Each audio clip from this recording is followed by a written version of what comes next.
Pleasure to welcome you back to our program. Thank you for making the time. Sure, happy to do so. Do you agree with the sentiment expressed in this letter?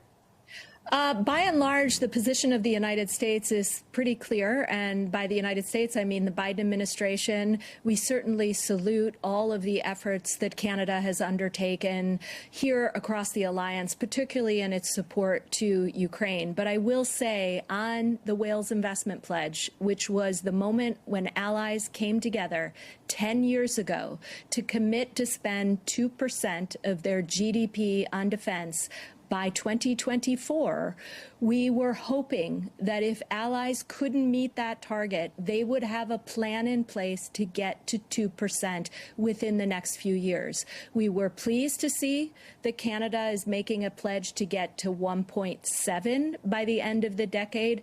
But what we need is for the Canadian government to issue some sort of plan to get to 2% in the years ahead.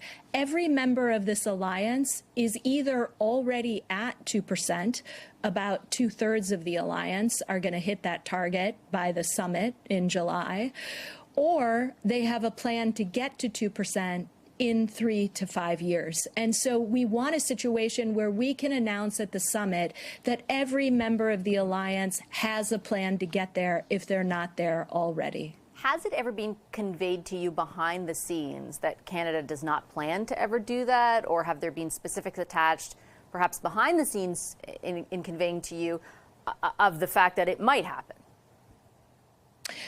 Certainly, the Canadian delegation here and the Canadian government has indicated that they take the pledge very seriously. They signed on to it. I think they had, when they signed on to it, every intention, obviously, of eventually meeting the commitment. The question, though, again, across the alliance is, when will we see an actual plan to reach that 2% target and have clarity on how Canada is going to get there? I have not had any instance where any Canadian official has told me they will not get there, but I don't have any sign that there is a plan in place to get to that 2% mark.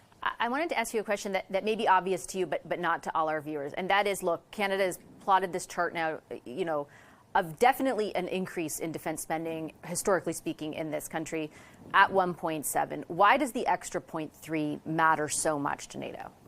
Well, I'll tell you, the alliance last year at its summit in Lithuania rolled out a new set of regional plans. And what those plans mean is that every ally now has clarity on what they need to have in hand and what level of readiness their forces need to have to ensure that we can defend NATO territory against Russian aggression, against any kind of aggression, and even some hybrid threats that exist out there, things like cyber attacks, for example.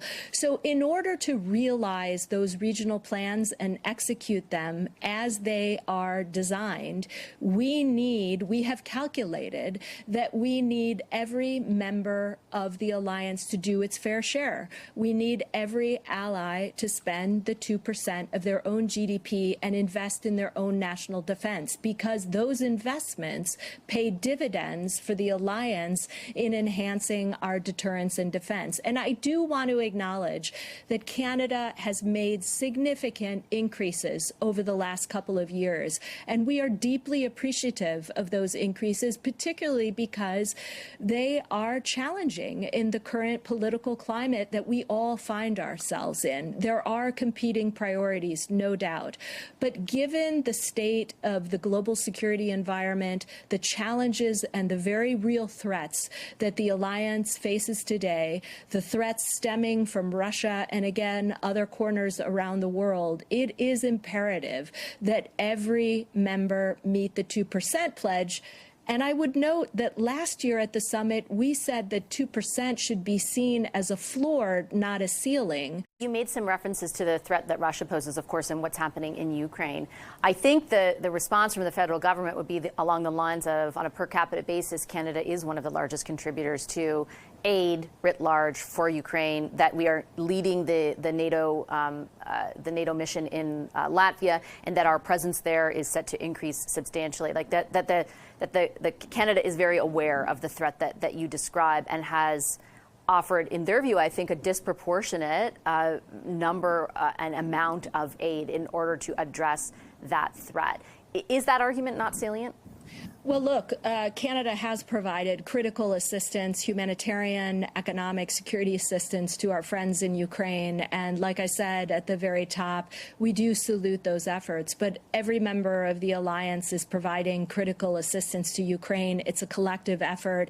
And we appreciate Canada's leadership, and we hope we will continue to see it. And we hope all allies will continue their very important assistance to Ukraine. In terms of the leadership role that Canada is playing in Latvia, that is also widely applauded across the alliance. We want to ensure, though, that that multinational battalion that Canada has committed to leading is scalable to a brigade. And in order to ensure that that battalion is scalable to a brigade, every country that's contributing to that battalion does need to invest in its armed forces to make sure that they have the necessary capabilities and that those forces are maintained at the right level of readiness. This letter referenced that meeting coming up between NATO allies in Washington, D.C. at the beginning of this summer. And I wanted to ask, I think you've outlined what the geopolitical stakes are if NATO members, including Canada, do not set a path out to 2%. Are there specific consequences for Canada if our government does not come to the table at that meeting with a path to 2%?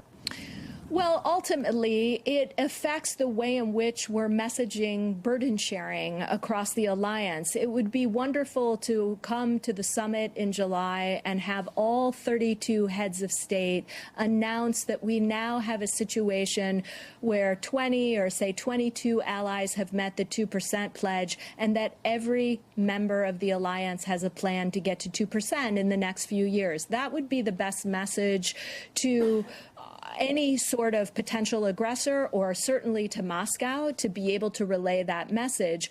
But would there be any sort of penalty? Absolutely not. But I think the fundamental goal here is for all 32 nations to lock arms and stand together on this pledge that we made 10 years ago. We want Canada to be part of that message.